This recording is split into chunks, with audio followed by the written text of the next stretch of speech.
Hello and welcome to The Scoop on Mason County Press. I'm Alan Neushwander. As always, The Scoop is brought to you by West Shore Bank and Betten Baker Ford. We're here today at the Mason County Sheriff's Office with Sheriff Kim Cole. How are you today, Kim? Good, Alan. Thanks for coming out on such a nice, lovely day. Absolutely. As always, thanks for being with us. We're going to be talking about back-to-school safety. It's hard to believe summer's already wrapping up here in West Michigan and kids are getting ready to go back to school. And, with that, and of course, with COVID over the last couple of years, back to school has looked different. And this year it's a full back to school. We're not in remote learning. So a lot of things that, motorists and people need to be aware of as the kids go back here after Labor Day. So let's just start off in general talking a little bit about what people need to be aware of. I know I talked to the ESD a while back, and there's more than 3,000 kids that ride school buses here in Mason County. And on any given day, they told me about 17 traffic violations are happening around school buses. So what are some of the safety tips and precautions that people need to look out for as the school buses get back onto the roads this fall? Sure. School bus safety first. Understand there's no road in Mason County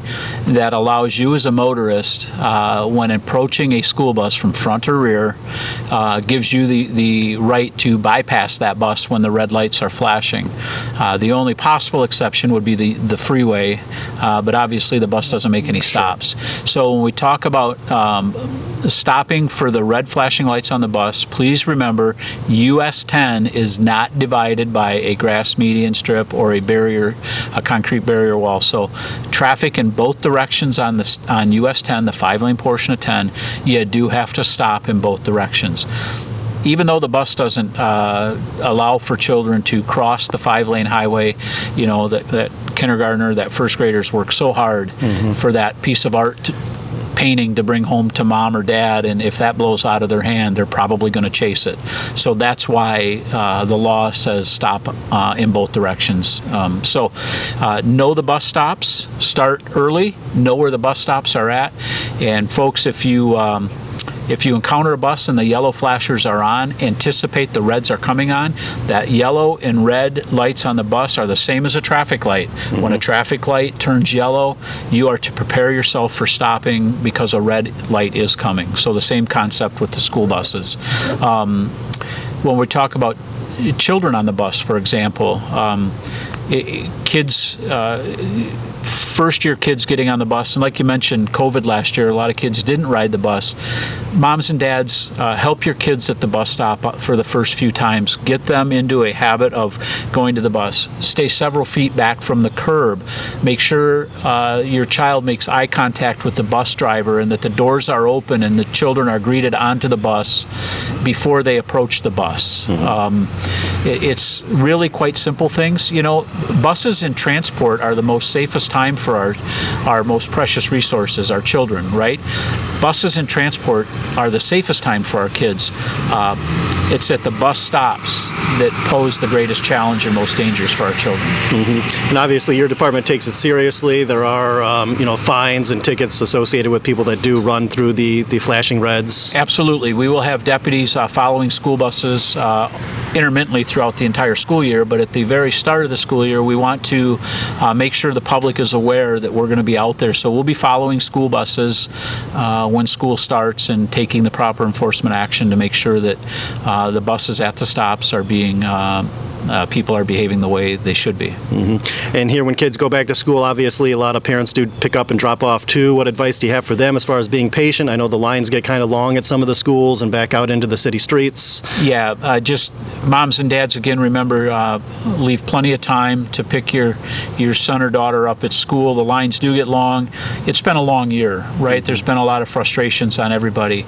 Let's just start the school year off with a new attitude, a new vision, and let's start working together to making our community safe, to making our community what it used to be, and that is a caring, supporting community. So let's start off the school year with the right attitudes. Absolutely. Let's talk a little bit too about the kids that walk or ride their bikes to school. There's probably safety tips not only for motorists who are out, but also for those children as far as following some good safety practices too. Exactly. We'll be posting stuff on our Facebook page here within our agency agency as school approaches. But students, if you're walking to school, walk on the sidewalk, obviously, if there is a sidewalk. If there is not, walk to the clearest edge, or the closest edge of the road, walking facing traffic. If you're on a bicycle, it's the opposite. You bicycle with traffic, and your bicycle is treated just like a motor vehicle. You're to stop at the intersections and obey the regular traffic rules as everybody else. Mm-hmm. And I'm guessing your department's probably also, looking at the Jabavi Bryant Road intersection for Ludington schools. I know it's still a few months away before they open the new elementary, but got a new traffic light that's going up there, and I'm sure the traffic pattern there is going to change a lot, and I don't know exactly when that's going to open up, but obviously that'll be a huge change mid-school year for traffic in a very busy intersection already. Yeah, it's going to be, and we're going to need to address that with enforcement when that light is activated. And MDOT, the Road Commission, PM Township, and the school district has really done a tremendous job in making that area as safe as possible. There was discussion of a roundabout in there, and there's just no doubt, there's no disputing that a roundabout is safer when it comes to traffic collisions. But there was an issue with property that couldn't be secured and whatnot. So traffic light is our best option right now, and again, that's going to be a challenge, and it's going to be a challenge for us, and it's going to be a challenge for the motorists. But again, working together, we can make that a safe intersection. Yeah, absolutely. One thing that comes to mind too is we talk about back to school safety, and especially with transportation to and from. But it's also, you got to watch out for teenage drivers also driving themselves to and from school, inexperienced drivers. Yep. So there's probably advice again that you could give to those teens driving themselves to and from school, and also for other motorists, watching out for those that don't have the experience that others do. Absolutely. We'll see, like you mentioned, there'll be an uptick in young drivers on the roads early morning and late afternoon, coming and going from school, sporting events. Young people obey the traffic laws. Take your time. Leave early in the morning. Give yourself plenty of time.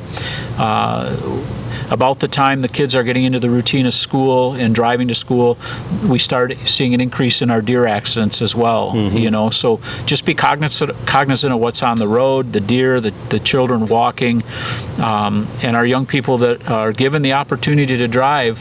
I would strongly encourage you to listen to moms and dads. We will call parents. One thing we're pushing our deputies to do is you contact moms and dads if you come in contact with their children on a traffic stop, because we want to partner with moms and dads to keep our kids safe that are driving. Sure. And when we think back to school safety, we talk a lot about school buses and transportation, but what about in school? There's obviously safety tips. I mean, it's a whole new world we live in with, you got active shooter situations and drills that we do now. It's different than, when we were in school. So what safety tips would you give to, kids and teachers and administrators as we actually get back into the buildings as well? So we've been really fortunate here in Mason County. In 2015, we started the Adopt a Door campaign and put barricading devices on all of our classroom doors in Mason County. That was a huge undertaking, and it was driven by the public. So we know the public is going to support school safety and support us, right? So the biggest thing is, if you see something, say something.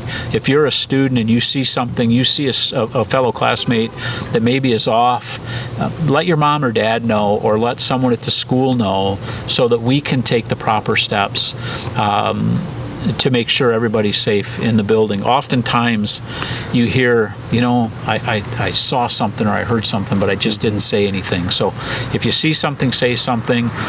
And, we're really looking forward to working with our school teachers. We've had such a great relationship with all the county schools in our agency, working with the school teachers, the faculty, the staff, the principals, the superintendents. They've all been so supportive. So we look forward to brushing up on our school safety tips and tactics as we move forward. Good.